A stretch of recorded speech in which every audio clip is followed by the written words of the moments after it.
Hello mga kabats! Andito na naman ako. Walang tatalo talaga sa saya ng pagtitipon ng pamilya, no? Lalo na kapag sa tabing dagat. Kamakailan lang ay nagkaroon kami ng masayang lakad para ipagdiwang ang post-birthday ng pamangkin ko kasama ang mga tiya at pinsan. Isang araw ito na puno ng tawanan, sikat ng araw at mga laalang hindi malilimutan. Samahan ninyo kami habang ibinabahagi namin ang mga tampok sa aming espesyal na pagsasama. It was the birthday of my pamangkin, si Nikay, and sakto birthday din ang dalawa pa naming pinsan. So sabi namin, why not isang celebration na lang, diba? Bago kami umalis, nagluto ako ng pancit fresh meaty syempre para swak sa handaan. Potluck style kami kaya ang daming pagkain sa mesa. Salamat sa lahat ng nagdala at dumating, solid kayo. Habang nasa bahay pa kami, may side mission ako. Ako ang in charge kay Set. Pamangkin ko, ako ang nagdala sa kanya papuntang beach kasi medyo risky pa-ride sa motor lang with his parents. Safety first, diba? Simple lang naman ang pagluto ng fresh meaty sa sarili kong paraan. Pipituhin ko muna ang karne, kadalasan baboy o manok. Pag lumabas ng mantika, tsaka ko na igigisa ang mga panakot gaya ng bawang, sibuyas at minsan luya. Pag mabango na, ilalagay ko na ang mga gulay tulad ng repolyo, carrots at minsan sayote o sitsaro. Pero hindi ko para nilagay dito yung repolyo kasi sinabay ko siya sa fresh meaty. So ayun na nga, pagkabanayad na ang gulay, ilalagay ko na ang fresh meaty noodles at halu-haluin para pantay ang lasa. Timplahan ng toyo, asin, paminta at kaunting sabaw kung kailangan para hindi matuyuan. Haluin hanggang sa maluto at ma-absorb ng noodles ang lasa. Tapos ready to serve na, simple, mabilis at masarap. Pero yung sa akin, iwan ko, di ko maintindihan. Nadamihan ko ng tubig, akala ko pa naman bihon siya. Ngunit pala siya maraming tubig, kunti lang pala sabi nila. Pero masarap naman sabi daw nila.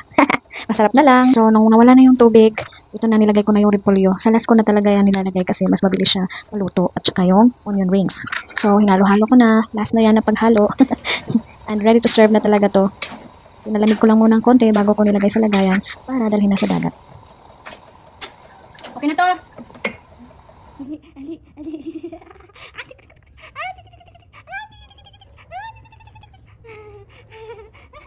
Come here, Baba.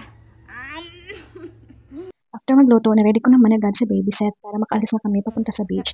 Ang hirap pala kung mag-isa ka lang na ilagay ang baby sa carrier niya, no?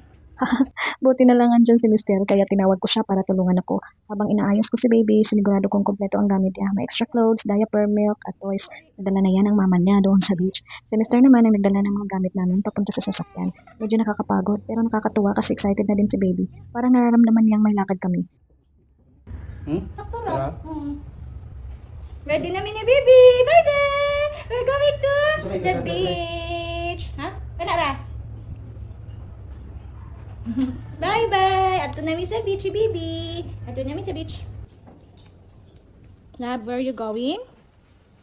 To the beach. To the beach, me. Hi, sit. Sit. Maya-maya pa, nakaalis na rin kami, sabik na simoy ng hangin at tanawing naghihintay sa tabing dagat. Masarap talaga sa pakiramdam pag kumpleto ang pamilya, sabay-sabay lumalabas at nag-i-enjoy.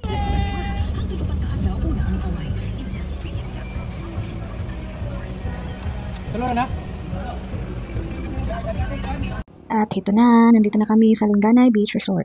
Ganda ng panahon, perfect para maligo. Actually, si Nikay ang nag-request nito for her birthday, kaso July 2 pa birthday niya and may pasok siya noon. Kaya ginawa namin Saturday, July 5, celebration para walang problema sa school. Simple lang ang happiness namin, bonding with family, swimming, kainan, inuman for the boys at marami pang iba. Maraming tawanan, minsan yun lang talagang kailangan natin, di ba?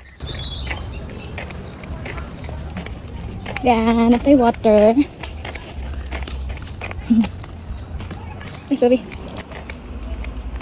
Bugat? Malapit na kami sa cottage nang sinalubong kami ng birthday girl, si Nikay. Nakangiti siya at masayang-masaya habang binabati kami. Tuwang-tuwa rin siya na makita si Baby Set. Ang bridge na nilakad namin mula sa parking area papunta sa cottage ay gawa sa semento.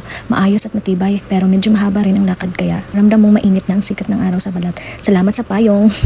Habang naglalakad kami, rinig na ang kasiyahan mula sa cottage. May mga nagtatawanan na, may ilan nang nag-iinuman at ang iba na may enjoy na sa pagligo sa dagat. Ramdam mo agad ang saya ng okasyon, parang ang gaan ng panahon. Pagdating namin sa mismong cottage, kita mo agad ang gulo ng masasayang pamilya at barkadahan. May mga nag-grill ng barbecue, may nagsiset up ng karaoke pero wala kaming karaoke. Naiwan at syempre may mga naghanda ng pagkain. Nakaka-excite kasi mukhang magiging masaya ang buong araw namin doon. Si Baby Set naman parang natuwa rin sa paligid, panay ang tingin at ngiti sa mga bagong mukha at tunog sa paligid. Dong. Pero naka... Lang.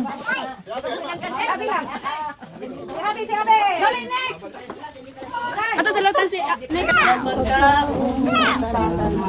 Panahon ug sa mga kamot nga maalagaron. Ginoo kami mapasalamatun. Ginoo kami mapasalamatun. Happy birthday To you, ready? to you. Happy birthday to you. Happy birthday, happy birthday, happy birthday to you. Happy birthday, happy birthday, happy birthday to you. Happy birthday, Nikay, Mami Cheng, Marian, Nanay Ole, happy birthday. Okay, daghan kayong nag-birthday. Salamat, Lord. Sige, sige na, kaon na mo. Ate Belinda, ma, tagay sa Ate Belinda, plato. Sila, ma, ate. Nay, panguha na mo diri.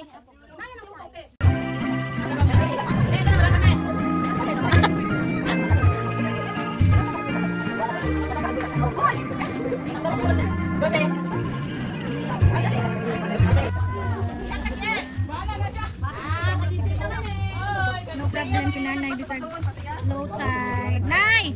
Nay! Nay uli. Mama! Ma! Ma! Ma!